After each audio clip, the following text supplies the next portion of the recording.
காலையில 6:30 மணி வண்டி எடுத்தனா 7:30 மணி காலேஜ். அப்படி புயல் மாதிரி நுழைவோம் உள்ள நுழைஞ்சு என்னுடைய கேபின்ல நான் போய் உட்கார்ந்தேன்னு வச்சுக்கங்க, சிங்கத்துல அப்படி உட்காருவேன். எங்க பழைய ஒருத்தன் போயிட்டாங்க, ரிட்டையர் போயிட்டாங்க. அந்த அம்மா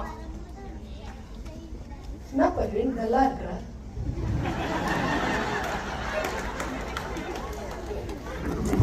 நாம சந்தோஷமா இருக்க கூடாதுன்னு சில பேர் நோம்பு நோத்துக்கிட்டு விரதம் வச்சுக்கிட்டு சுத்துவாங்க.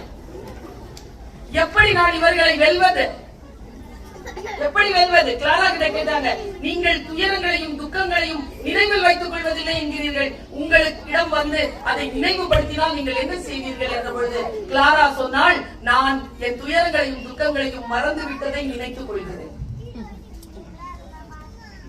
எங்கே நான் மறந்து விட்டேன் என்பதனை, நான் மறந்து விட்டதை தான் நினைத்துக் கொள்கிறேன் தவிர மீண்டும் என்னுடைய புண்களை நான் தோண்டி எழுப்பதில்லை.